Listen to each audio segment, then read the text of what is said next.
Buenos días, mujercitas, espero se encuentren bien.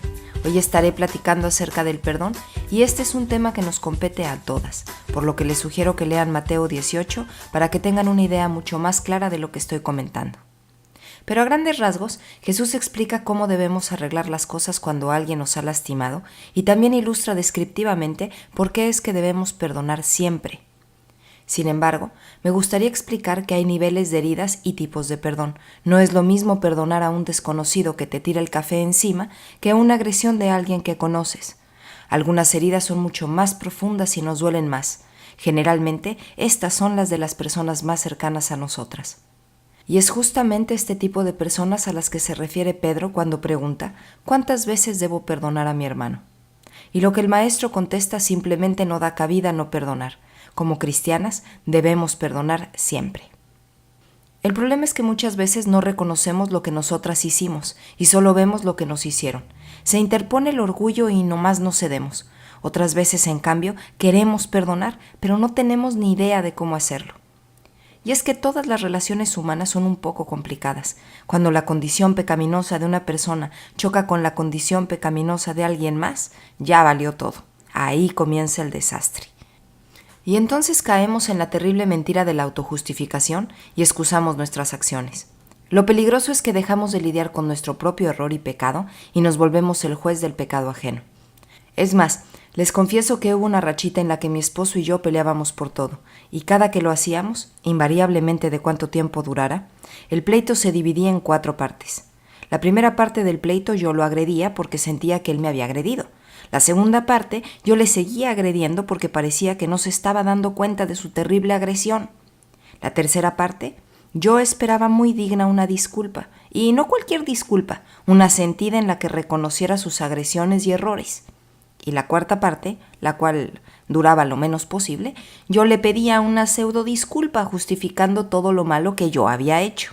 Pero cuando buscas de verdad a Cristo y le pides que te muestre tu pecado, Él lo va a hacer, porque el Señor es el alfarero y tú eres el barro que está modelando. Y de pronto un buen día comencé a verme un poco más a mí y menos a Jorge. Gracias a Dios comenzó a dolerme más lo que yo hacía. De pronto las discusiones y pleitos se trataban más de mi relación con Dios y mi crecimiento espiritual que de cambiar a fuerzas a mi marido o de dejar claro mi punto. Poco a poco me ha ido cayendo el 20, aunque como decía el apóstol Pablo, no es que lo haya alcanzado ya, por supuesto que no. Al contrario, a veces parece que por cada paso hacia adelante retrocedo 3, pero prosigo hacia la meta.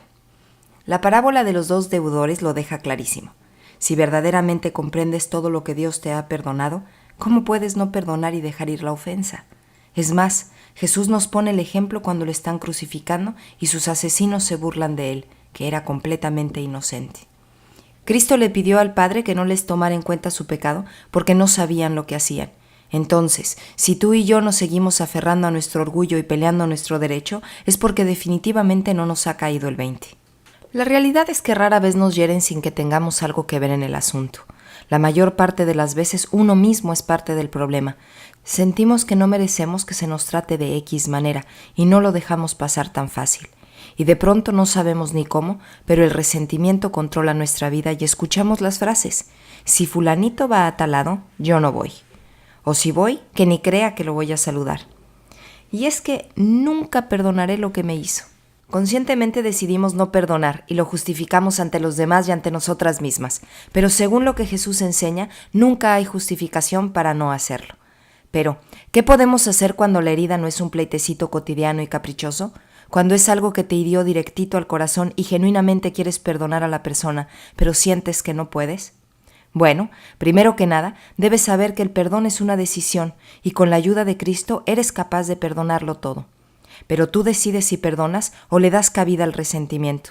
El resentimiento es volver a sentir y uno vuelve a sentir cuando recuerda la ofensa, cuando repasas en tu mente una y otra vez las cosas que te han dicho o que te han hecho. Si en verdad quieres perdonar, tienes que aprender a conocerte. No cedas ante la tentación de seguir haciéndote daño o de hacerte la víctima.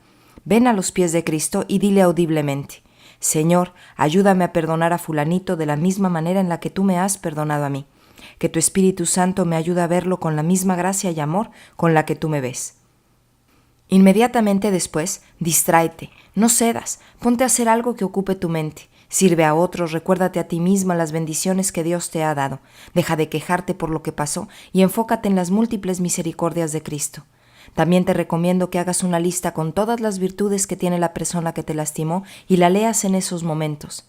Recuerda Colosenses 3 que dice: «Vestíos pues como escogidos de Dios, santos llamados, de entrañable misericordia, de benignidad, de humildad, de mansedumbre, de paciencia, soportándoos unos a otros y perdonándoos unos a otros si alguno tiene queja contra otro. De la manera que Cristo os perdonó, así también hacedlo vosotros, y sobre todas estas cosas vestíos de amor, que es el vínculo perfecto». Que tengas una linda semana y que Dios te bendiga.